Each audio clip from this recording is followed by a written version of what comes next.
1 year later. 1 year later. Ayan. Sambusa time. Yan, gumagawa si Kabayan. Nandito kami sa bahay nila. Sabi ko, siya na lang ang gumawa at ako na lang ang magkakamera kasi wala akong pang-premiere bukas. Sige lang, tuloy-tuloy mo lang yan. Talagang pinaglagay ka pa ng gloves. Hindi man. Gusto ko lang talaga ng gloves. Ayoko na nasanay lang ako na ayokong gumagawa na hindi. Kahit nag-slice ako ng mga gulay. Ay, nako, Nag-gloves ako, sige lang, sanayin mo sila. Bakit? Pagdating ng araw, ikaw rin nakawawa dyan. Bawili yan. Kalukuhan ng gloves. Kakainin naman nila yan kahit na hindi ka naka-gloves. O ngayon, okay naman pero parang anuhan din ako. Parang ayaw kong Anong sambusa yan? Cheese? cheese. Tapos na yung egg. Oh. Andun na sa freezer. Bukas, naku, sabi ko nga sa'yo, hindi pa pala ako nakagawa ng spring roll. Kulang, tapos na yung spring roll na ginawa ko, pang Spring second, roll, pang 1 week. Spring roll meron. Bukas gagawa Meron ako pa bukas ng umaga. Naku, Meron pa dyan. ay, sige, balot-balot ng balot. Bahala na ako. Sinisipon kaya ako. May ininom ng gamot. Minom na ako bago ako umalis. Nung sinabi nga niya na, Ate, may gamot ba dito na yung kagaya sa atin sa Pinas? Yung Cremen S, ganon. wala, meron akong, nung last check-up ko, may binigay sa aking gamot. Diyos ko po, yun na yung yung tawag May dito, panamik? may panamik. Sabi ko, ha? Bakit may panamik to? Cremen S sa high-tech, ate. Kasi simula ng Ramadan. May ka ba? May ulcer ka? Hmm. Pag may ulcer ka, sa umaga, uminom ka ng gatas. Wala bang gatas dyan? Naubos na nga ang gatas ko. Dyan, walang gatas dyan? Meron nun, pero hinaluan ko ng tea. Minsan kape. Pag maggatas ka sa umaga, Gatas nga. Magpapabili sana ako kasi hindi man... sumahod ka na. Ngayong 4 pa, may... Pero nung nakaraan, pinasahod ka na. Oo, pinadala ko na. 1-3, yung 200 nandyan, tapos may pera pa ako. Pero yung 200 nandun pa kayo. Kukunin mo Sabi lang, niya, ipapala. kukunin ko Kunin mo. Huwag mo i-stock. Ay, nangyari na yan kaya doon sa Kabayan umalis. Yung sobra niya 50, nakalimutan hanggang sa pag-uwi niya. Nakalimutan na, natabunan. Hindi, pag sahod ko, kukunin ko. Kunin mo na, huwag kang mag-iiwan. Ako nga, ito kang babae, Ano oh. yung yung nag-send siya sa asawa ko, tapos hindi niya nabibigay. Kaya nga, kunin mo. Sabi, kukunin ko kamo. Sabi nga niya nung isang araw na Alam mo. Maldita na yan. Hindi na yan katulad nung maliit pa yan. Maldita na yan. Nakakatuwa na yan ngayon. Sarap ng yan eh. Minsan pinapagalitan ko yan eh. Tapos sabi ko, nung maliit ka, bait-bait mo. Ngayon lumalaki ka, salbahe ka na ha. Sabi ko, hindi lahat ng katulong. Katulad ko, pag nagkaroon kayo ng bagong katulong, huwag mong aapi-apihin ha. Tsaka yan, pag nag-utos yan, pag sinabi niyang, gusto ko nito, sabi ko mamaya, ngayon na. Oo. Para hindi na lang kami talaga mag-away. Kahit magising yung kapatid niya, tumatayo talaga ako eh. Tapos pag nakita ng nanay niya, bet di pa tutulog, sabi ko, yung anak mo kasi, pagsabihan mo, ginaganon ko talaga yan. Pagsabihan mo yung anak mo na pag natutulog pag nagpapatulog ako ng bata sa loob ng kwarto ko, huwag kakatukin ng pinto. Salbahe na yan. Ako, kala mo lang, sakit sa ulo na yan, oy. Sabi ko nga sa'yo, pag kami lang sa loob ng bahay, tahimik yung mga yan. Pero pag nandiyan ang magulang nila, ang iingay nila. Kaya nilalakyan ko ng mata yan eh. Hindi naman, mga palaki ko na sila, hindi ko naman sila aapihin, di ba? Pinalaki ko na yan eh. Sa kamay ko na lumaki ang mga batang yan eh. Ang masakit, mga nagiging bastos. Nakikita kasi doon sa mga kaugali ng mga bata nagpupunta rito, yung lalaki, tsaka yung babae. Yung magkapatid na matutina ang bata. Ay, diplemere yung batang yun. Ay, ang papa nun, kapatid ni nanay mo. Salbahe talaga yan. Yung magkakapatid na yon, naku po, Diyos ko.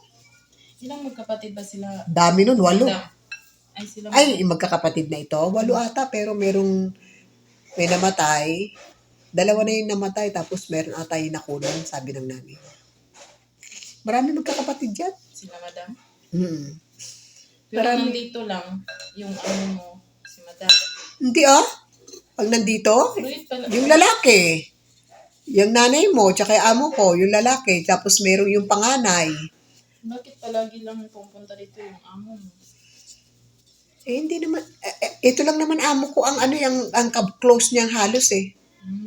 Yung iba niyang kapatid, hindi yung magpupunta rito dahil may mga bahay naman yan.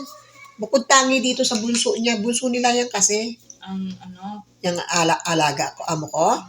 Bunso nila yan, kaya tinatawag-tawag nila yan pag yung kakain na. Minsan ay naalok talaga nila yan. Doon ka na kumain, wag na wag ka na magluluto ng marami para kuan. Pero hindi lang si madam ang nag-ano, pati yung ibang. Oo, nagpupunta naman yan. Kaso lang yan, ayaw niya pumunta sa ibang kapatid. Basta yan, dito lang niya, kaya doon sa Riyadh. Dati ano? Nung araw, nung nabubuhay Anong pa yung pangalan nanay niya, nila. ate? Ha? Anong pangalan ng ano? Haifa. Dati ay patawag mo ngayon madam na. Oo, dati Haifa lang tawag ko dyan. Tapos ngayon madam. Ayun, madam eh. Dati na, may ilang akong tawaging madam yan eh. Sabi ko nga dati, naiilang akong tawaging madam yan. Nung araw, nung sabi niya? bago-bago pa lang niya akong kasama ko sa bahay. 7 taon na rin kami magkasama niyan sa loob ng bahay. Ano sabi niya ate? Wala lang, tatawa-tawa lang. Hindi naman yan. Hindi naman niya sinasabi na huwag mo na lang akong tawagin. Hindi naman, ayoko naman din. Sinabihan naman niya ako, sabi ko hindi. Bilang respeto ko na rin sa iyo yon, sabi ko nga. Kasi syempre dati alaga lang kita. Ngayon, Pero ngayon sabi ko, may asawa ka na, nakakahiya naman sa asawa mo na hindi kita galangin. Mamaya sabihin, bang ugali nitong Pilipinang to, bastos, di ba? Ayoko rin. Pero dati yung asawa niya, pag tumataas ang boses ko, sinasabihan niya na ako, sway-sway. Dahan-dahan daw. yung asawa niya. Oo, pag tumataas yung boses ko, pag nagkakakwentuhan kami nung asawa niya, sasawayin ako ng lalaki, sway-sway. Pero ngayon, hindi niya na ako masaway. Katwiran ko sa sarili ko, di sawayin mo ko. Masanay ka sa ugali ko dahil ginusto niyo akong kunin. Ayan nga. Bakit? Sino bang... Pauwi na talaga ako noon. Nung kinausap nila ako na kung pwede, kasi buntis nga siya dyan sa babae, walang mag-aalaga sa kanya, sabi niya. Alam mo naman, wala na si mama, sabi niya. Kaya kung sabi, Tapos, makikiusap daw. sa pamilya ka pa niya nag-ano. Sabi ng tatay niya, kasi nga, nandun ako sa tatay niya. Sabi niya sa tatay niya, kausapin mo, kasi alam ko dyan, uuwi na ayaw nang bumalik, sabi niya.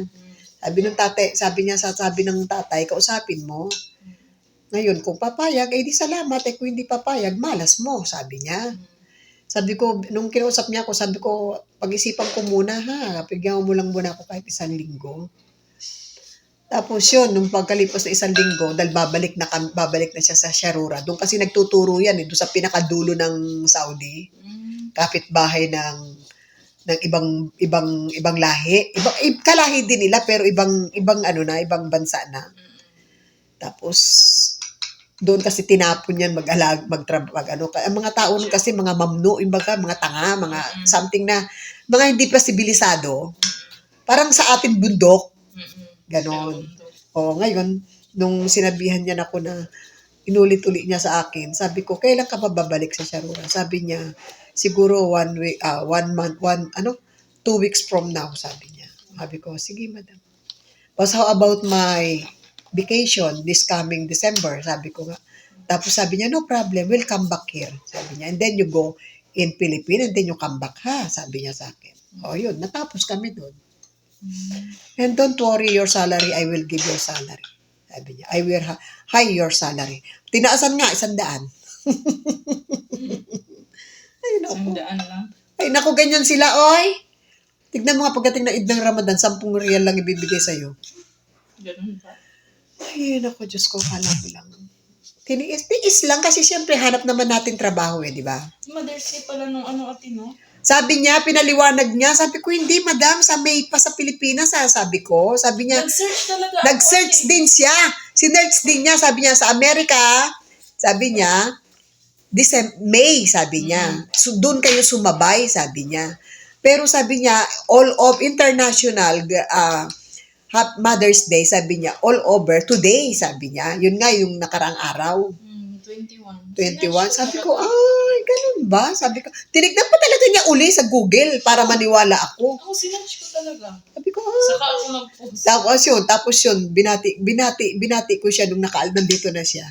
Tapos yun, nag-reply siya, same to you. Sabi niya, Happy Mother's Day din. Pero magkatapat kami nung sinikwento niya sa akin. Pero hindi, parang nahihiya din siya sa akin bumati. Nahihiya din yan. Kaya kung minsan, Hindi natin si madam kasi dito na ako, ano yung ginagawa ko? Kumakain ako. kung minsan kasi, pag yung tumataas ang boses ko sa mga anak niya, minsan di na ako nagsusumbong. Minsan sabi ko na lang, palibawa, nasita niya yung anak niyang panganay. Sabi ko, naku, laging ganyan. Alam mo ba, nahihiya na lang ako magsumbong sa'yo. Dahil baka may sabi ng asawa mo, pinag-iinitan ko yung anak niyo. Sabi, totoo lang, sabi ko, ayoko rin nagsusumbong palagi. Pero matigas ang ulo ng anak mo. Sabi ko nga, ginanyan ko talaga siya. Alam mo, lumalaki yung anak mo. Sabi ko nga, iba ugali niyan. Ayusin niyo yan. Dahil pagdating ng araw, baka umiyak ka dyan. Ginanyan ko talaga yan. Sabi ko, kasi yung mga nakikita niyang ugali sa mga pinsan niya, ginagaya niya. Hindi mo ba alam?